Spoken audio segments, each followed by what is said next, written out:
What if I told you that the flood wasn't the end of the Nephilim? That the race of giants, forbidden children of the fallen angels, didn't disappear as many believe? The story we've been taught is only the surface of something much darker. Ancient records, archaeological accounts, and forgotten passages from the Bible itself point to an unexpected return, silent, strategic, and frighteningly real. After the waters receded and humanity felt safe, signs began to emerge. Entire populations terrified by colossal beings, kings confronting warriors who defied human logic, and traces of gigantic skeletons scattered across the globe. What really happened after the flood? How did beings that should have been destroyed return to walk among men? Today, you're going to discover something that most people have never dared to question, and perhaps you'll never see the history of humanity the same way again. But before discovering the whole truth, make sure you're already subscribed to the channel, because here I'll be bringing you a series of videos like this one that will change your perception of biblical facts. In this video, you will delve into one of the most disturbing issues in dark theology. How did the Nephilim come back into existence after the flood, even when the Bible states that all corrupted flesh has been destroyed? Traditional narratives speak of a pure new beginning, of a world free from the corruption caused by the fallen angels. But in the less read pages of Scripture, a disturbing detail emerges. In those days, and also afterward. A small phrase, but powerful enough to reopen a mystery that spans millennia. Today, we're going to delve into the subject: true biblical facts, neglected passages, ancient texts, and theories that challenge everything considered official. You'll find out. As three possible paths, they may explain the return of the giants, paths that many scholars avoid exploring for fear of tampering with deep theological structures. Let's analyze the possible second intervention of the fallen angels, a silent and hidden event capable of restarting human corruption without ever appearing in traditional narratives. The controversial theory of preserved lineages suggests that the seed of corruption may have entered the ark indirectly, hidden, unnoticed. The physical survival hypothesis, based on archaeological and historical accounts that point to giants who supposedly lived in remote regions, escaping total destruction. But we're not going to stop there. You will also see how the return of the Nephilim impacted ancient peoples, provoked bloody wars, shaped entire civilizations, and left marks that are still considered inexplicable today. We will explore colossal structures, records of epic battles, and evidence that challenges the conventional narrative of human history. By the end of this documentary, you will have a complete, profound, and disturbing understanding of how this hybrid race may have resurfaced after the greatest divine judgment of all time. And perhaps you will begin to realize that the past has never been as connected to the present as we imagine. Prepare yourself. What is about to be revealed could forever change your view of the Nephilim and the history of humanity itself. So were you already familiar with the story of the Nephilim, or had you heard of them before? Leave a comment below. When the waters of the flood finally began to recede, the world seemed too silent. Humanity had been reduced to only 8 people, and the corruption of the fallen angels seemed to have been swept from the face of the earth. This is the scenario that many believe they know. But behind the surface, a shadow hides that has never completely disappeared. The Bible, in Genesis 6:4, lets slip a disturbing phrase: there were giants on earth in those days, and also afterward.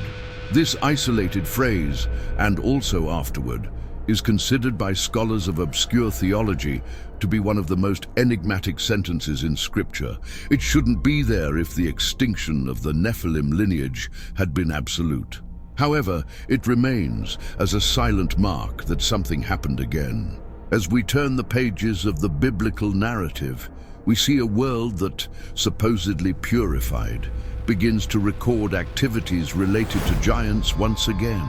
Entire peoples emerge inhabiting strategic regions of the Middle East. The adjustments, which terrified kings, The Anakims, described as powerful giants, the Emins and Zamzumins, peoples of extraordinary stature who inspired fear even in the most experienced warriors. These names are not metaphors. They are recorded directly in the scriptures as true facts, indicating that Israel, upon settling in the Promised Land, encountered beings who surpassed any normal human capability. But how did these peoples emerge if the world was rebuilt from scratch? This is the historical gap that begins the mystery. The reappearance of the Nephilim was not isolated. It was sudden, geographically organized, and linked to specific regions where, according to ancient traditions, the fallen angels still wielded spiritual influence. Extra-biblical sources, such as the Book of Enoch and the Dead Sea Scrolls, record that some of the Watchers, the fallen angels, continued to act even after the judgment, albeit in a limited way. It is said that their actions helped to rekindle the seed of giants among vulnerable peoples. The post-flood world, therefore, was not as immaculate as many imagine. It still carried scars, shadows, and secrets never completely erased. And it was precisely in this environment of fear and reconstruction that the Nephilim began to return. Silent, hidden, and dangerously real. Okay, before we continue, I noticed you haven't liked this video yet. This is very important for YouTube to continue showing you our content, so please like this video now. It's free. Moving on. The first and most feared theory about the return of the Nephilim states that the flood did not completely put an end to their activities. Fallen angels, also known as vigilantes, although the leaders of the rebellion were imprisoned as described in the Book of Enoch, many scholars argue that some of the rebellious angels did not directly participate in the initial corruption and therefore did not receive the same punishment. This means that after the flood, a small group of fallen celestial beings may have returned to interact with humanity, this time in an even more hidden, calculated, and silent way. This theory originates in the Bible itself. In several passages following the flood, we find evidence of evil spiritual activity that was not limited to common temptation, but rather to direct interventions, similar to those that occurred before the judgment of the waters. The book of Job mentions angels surrounding the earth. Daniel describes spiritual principalities influencing entire nations, and Genesis 14 reveals giant peoples already established soon after the restart of humanity. The inevitable question is, how did these beings appear so quickly? Here arises the grim hypothesis. Some remaining Watchers may have repeated the same sin of the first generation, descending among humans, taking women, and begetting new hybrids. However, this time, the operation was carried out in secret, avoiding immediate divine attention. This theory is reinforced by the fact that the post-flood giants were not exactly the same as the first Nephilim. They appear to vary in size, strength, and ability. Some were so tall that Israel described them as grasshoppers before them, while others were merely men of great stature.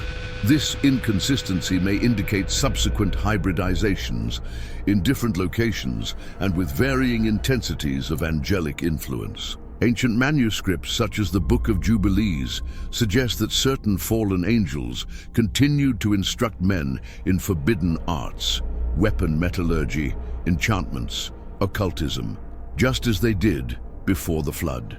This could have created the perfect conditions for a second generation of Nephilim, adapted to the new world.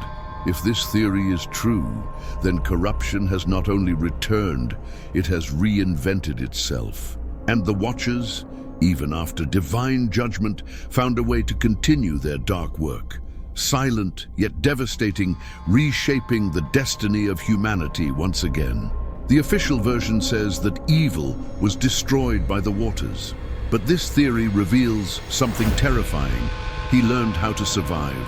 When we observe all these accounts, from the pre-flood giants in Genesis 6 through the Anakim of Hebron, the repeatedly mentioned Rephaim, and even the Anakim faced by David, we perceive a disturbing pattern.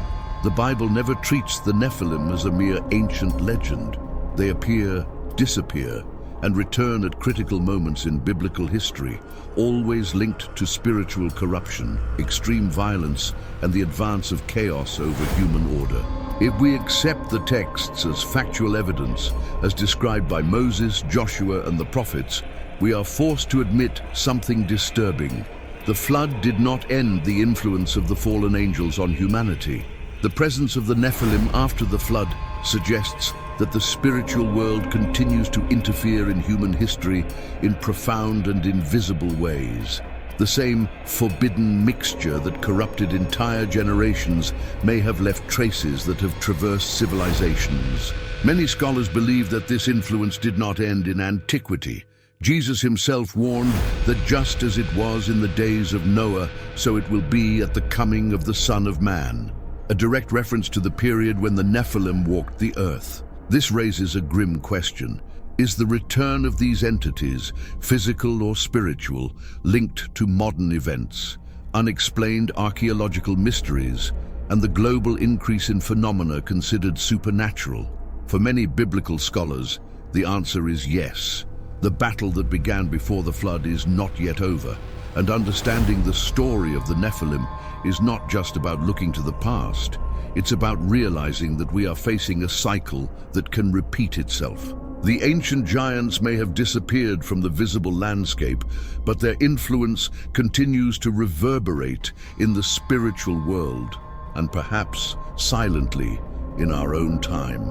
When we gather all the traces left by the scriptures, the anomalous lineages mentioned by Moses, David's epic confrontations with descendants of giants, the shadows of the Rephaim echoing in the accounts of the prophets, a disturbing conclusion emerges. The story of the Nephilim is not buried in the past. It remains alive, pulsing like an invisible thread that runs through eras, cultures, and myths around the world. Today, while modern science attempts to explain anomalous phenomena, ancient peoples have been warning about them for millennia. Unexplained megalithic structures, skeletons with abnormal proportions hidden in private archives, accounts of hybrid creatures in civilizations separated by continents. Everything seems to point to the same legacy.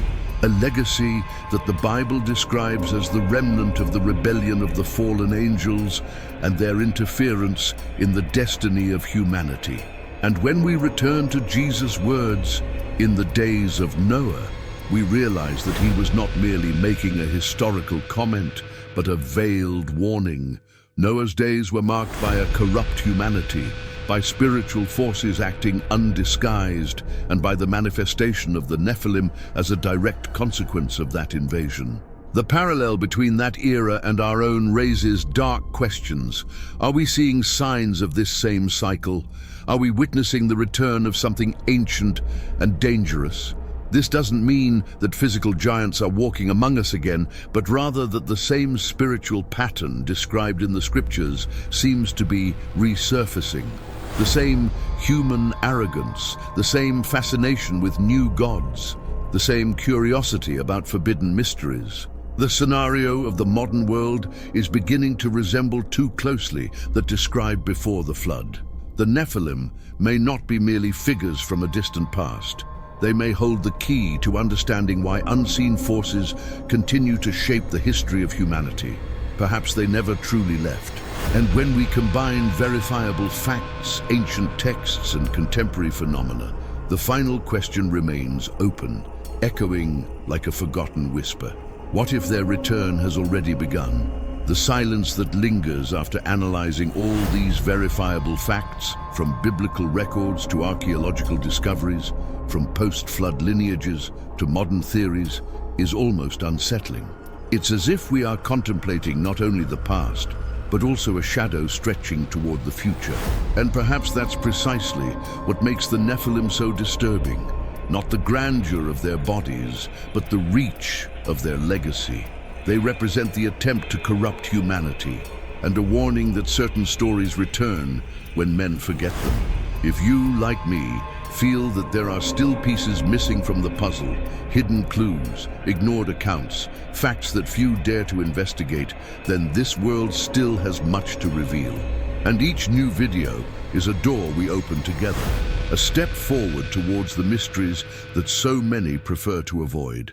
So, before we move on, allow yourself to be a part of this journey, not to support the channel, but to ensure you're here when we explore the next enigma, the next forgotten prophecy, the next step on the trail of the fallen angels, and the descendants who defied heaven itself. Thank you for watching until the end. Tap the button sign up, not as a common gesture, but as someone who makes their presence felt in an investigation that few have the courage to follow, because what's coming is even deeper, darker, and perhaps more real than you imagine. The next chapter of this story has already been written. The only question that remains is, will you come with me there? Until the next video.